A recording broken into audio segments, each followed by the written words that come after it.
Radio Sucesos 101.7 FM presenta su noticiero Sucesos con Milton Pérez y Verónica Larrea. Un periodismo libre para una democracia plena. Los hechos y las opiniones de los sucesos que marcan nuestro tiempo.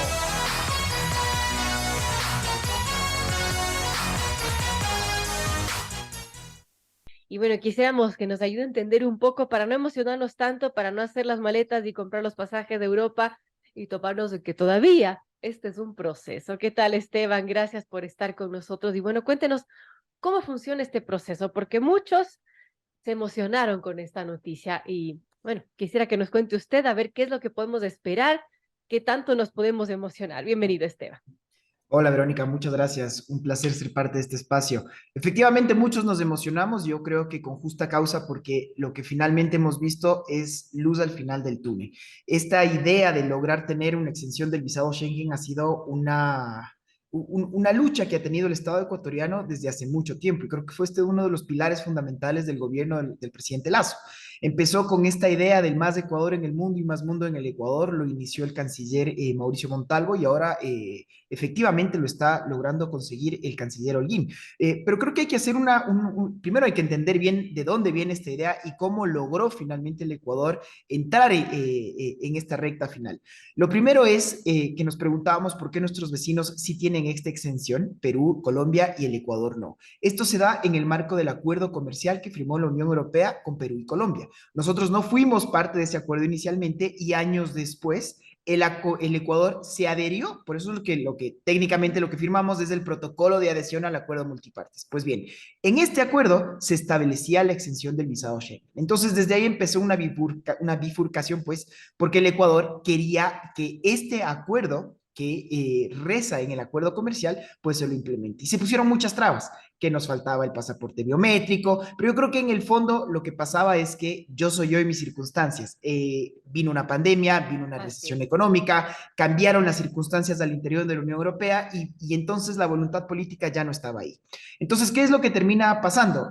Como tú muy bien lo señalas, es el Comité de Libertades Civiles de la Unión Europea el que da esta primera votación no solo para el Ecuador, sino que conjuntamente con otros estados como Kuwait, Qatar y Omán, en donde lo que se propone es que si es que estos estados siguen mostrando cumplimientos y avances reales en torno a la lucha con los derechos humanos, pues que este privilegio les sea dado. Entonces, el Ecuador entra en el listado y también, como muy bien se señaló, pues ahora viene el Parlamento, y el Parlamento son 705 eurodiputados que tienen que hablar en 24 idiomas representando a 27 países. Todavía hay tela por cortar, pero el hecho final es que si es que el Parlamento Europeo lo aprueba, pues ya finalmente vendrán una negociación bilateral directa para que esto pueda terminar siendo una realidad. Excelente explicación, Esteban. Ahora, ¿quiénes fueran parte de este Comité de Libertades Civiles y qué tan posible es que el resto de eurodiputados puedan aprobar este pedido que hace Ecuador junto, bueno, a otras naciones como Qatar, Omán y Kuwait?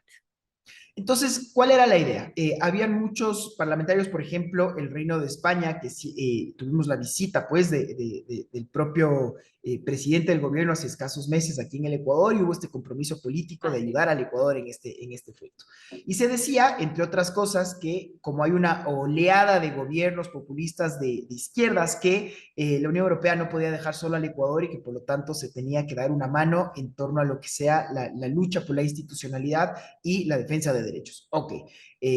¿Qué es lo que se intenta? Y también eso es algo que se tiene que estar muy claro, ¿no? Porque se decía, bueno, ¿y qué pasa si es que el día de mañana el Ecuador vuelve a tener un gobierno populista y un gobierno que no respete el Estado de Derecho? ¿Este es un derecho que se lo puede retirar? La respuesta es que absolutamente sí.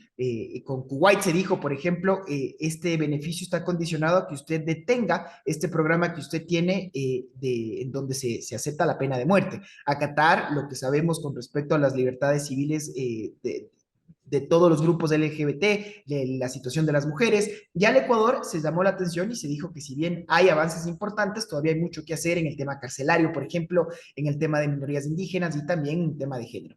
Entonces, Esta es una idea en donde la Unión Europea lo que quiere hacer en relaciones internacionales, la llamamos del poder blando, el soft power. Ujú. Entonces, yo le entrego esta concesión, a cambio, usted cumple de esta manera. Si usted no cumple, así como se le entrego, se la puedo La retirar. Entonces, retiro. solo para terminar, dejarlo claro, Verónica, no viene en virtud del acuerdo comercial, que era lo que siempre estuvo buscando el Ecuador, y aquí un aplauso al servicio exterior porque entendió el momento político y tuvo el suficiente lobby y el trabajo para lograr meterse en esta comisión y esto es ahora lo que nos tiene conversando en lo que esperamos sea ya un futuro a mediano plazo que se termine de concretar.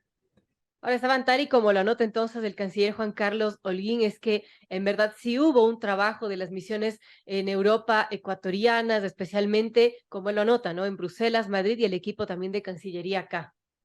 Yo creo que en la actual administración la nota positiva sin duda es el servicio exterior, porque el Ecuador tiene muchos problemas internos. La gobernabilidad interna realmente es un problema, nuestra seguridad jurídica, el problema social, el problema de seguridad, en fin, nos podemos quedar toda la mañana, Verónica, hablando del tema, Así es. pero creo que hemos sido muy consistentes en el hecho de tratar de presentarnos al mundo como un país serio que respeta el Estado de Derecho y que quiere abrirse al mundo a través de las inversiones y acuerdos comerciales. Entonces, sí, ha sido un trabajo importante y yo creo que las cosas buenas hay que reconocerlas y en esa medida lo que estamos todos es entusiasmados y esperanzados, pero también déjalo claro, ¿no? La pelota en este momento sigue en la cancha europea, que sea el Parlamento el que lo apruebe y que sea el Parlamento quien unilateralmente pues se acerque a las misiones a Cancillería ecuatoriana pues y que ya lo empecemos a conversar a efectos de poder implementar esta realidad.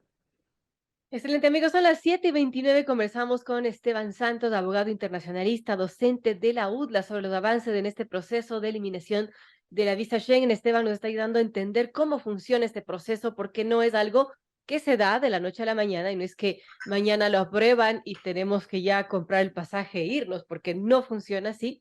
Ahora, Esteban, sobre este proceso justamente, ahora la cancha está en manos de los eurodiputados. ¿Qué tiene que venir ahora?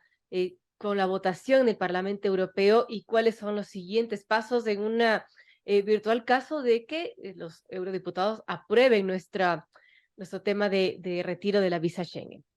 A ver, hay algunos temas también que comentar aquí, porque así como tú lo mencionabas al comienzo, yo tuve un montón de llamadas de clientes, de amigos, propios alumnos de eso, ya quiero ir en Navidad ahora a pasar en suelo comunitario, quiero empezar mi negocio, quiero migrar y creo que hay que desmitificar y sacar los elefantes blancos de la mesa. Lo único que se está hablando es de la visa de cortas estancias hasta 90 días. Esta no es una visa de trabajo, esta no es una visa que me permite, sino exclusivamente ingresar a cualquier país que conforma parte del acuerdo Schengen, porque es un proceso muy complejo. Tienes países como Suiza, por ejemplo, que no son parte del euro, pero que sí Pero son Schengen. parte del acuerdo Schengen, efectivamente. Entonces, la idea es que si es que uno ya tiene este visado, que hoy por hoy, por ejemplo, si uno lo tiene en Portugal, en París, en España o en los Países Bajos, uno puede libremente viajar a cualquiera de este espacio de los 27 países, ¿ok? Máximo 90 días, estancias cortas, exclusivamente para turismo. Entonces, esto no me permite ir a estudiar, ir a trabajar o poner un negocio como tal. Pero evidentemente es un paso muy importante porque la idea es que uno tiene libre tránsito de bienes, servicios durante este espacio y que los ecuatorianos pues no tengamos que estar haciendo este largo y tedioso trabajo de sacar una visa cada vez que uno quiera viajar. Así es. La pregunta era entonces, bueno, ¿qué se viene en este momento? Bueno, esta votación, como te decía, son 705 eurodiputados que tienen el asiento en Estrasburgo. Son votaciones que se dan a mano levantada, salvo que se vea que no exista un buen consenso, la presidencia puede pedir el voto electrónico a fin de poder saber exactamente cuántos están a favor y en contra.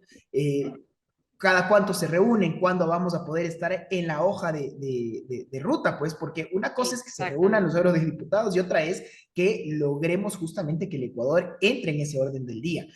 Yo me atrevo a decir que en el 2022 esto no se va a dar, estamos ya a semanas de que se acabe el año, pero sí me atrevo a vaticinar que ojalá, si es que seguimos con estos buenos esfuerzos, a mediados del próximo año, porque es en junio, normalmente en los tiempos europeos, donde se deja este trazado de cancha del resto de la agenda del año, en donde podamos, ojalá ya estar aquí inmersos y que podamos, pues, ojalá también volver a conversar y hablar de estas puntualizaciones finales. Claro, no es tan inmediato y aquí lo escuchamos a Esteban Santos, nos dice, bueno, será en junio quizás, porque también dependemos de la voluntad de los eurodiputados, que puedan tratar esto y lo pongan en el orden del día y lo voten. Ahora, digamos que en junio los eurodiputados se reunieron, pusieron el orden del día y votaron a favor del Ecuador.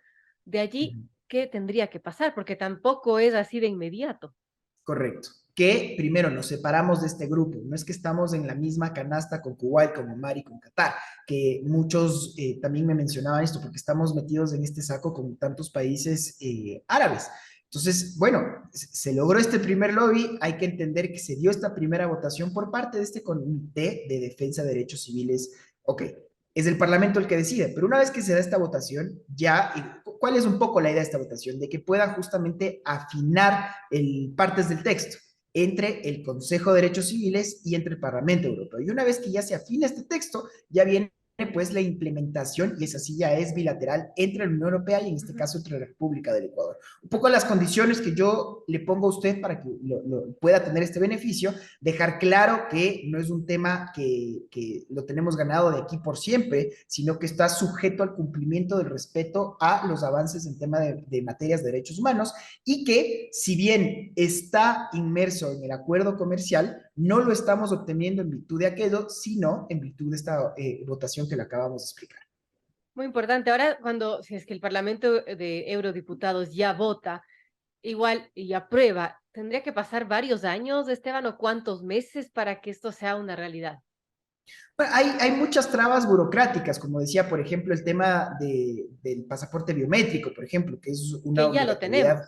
que ya lo tenemos. Y entonces yo por eso también siempre decía que esto es más una excusa más que otra cosa, porque, como decía, se vino una guerra, una agresión por parte de Rusia y Ucrania, una migración masiva de personas de todo el mundo, pero sobre todo africanos, este asiático y evidentemente ucranianos que están ingresando otra vez a suelo europeo. Esto está inflando todos los problemas sociales. La Unión Europea en este momento está en pleno invierno tratando de sortear todos los problemas del gas, del precio justamente del petróleo, por todo este tema de la coyuntura internacional. Entonces, hay cambios importantes en la propia Europa. Tenemos una Giorgia Meloni, que es la primera vez que una presidenta abiertamente de extrema derecha, sí, que había dicho en su momento que admiraba a personas como Berlusconi, como Mussolini, perdón, están en el gobierno italiano, lo propio lo que está pasando en Austria, y podemos empezar a hablar de muchos países que se giraron hacia la derecha extrema y evidentemente tienen una política antimigración mucho más marcada. Y entonces, por supuesto, como digo, si bien son acuerdos, hay que entender que la punta de lanza en relaciones internacionales y en diplomacia, en negociaciones, es la voluntad política. Así es que es una muy buena movida que logró hacer el Servicio Exterior ecuatoriano, no solo eso, sino que toda esta coyuntura que permitió que el Ecuador se pueda dar, que viene esta implementación, viene el hecho de que nosotros podamos cumplir los requisitos formales y que tengamos la luz verde en donde se nos diga, sí, hemos respetado los acuerdos en materia de derechos humanos, sí, tenemos hemos logrado ya armar toda la parafernalia burocrática para poder cumplir con los requisitos de la Unión Europea, y veremos cada cuánto tiempo se revisará este acuerdo a fin de poder seguir teniendo este beneficio en el futuro.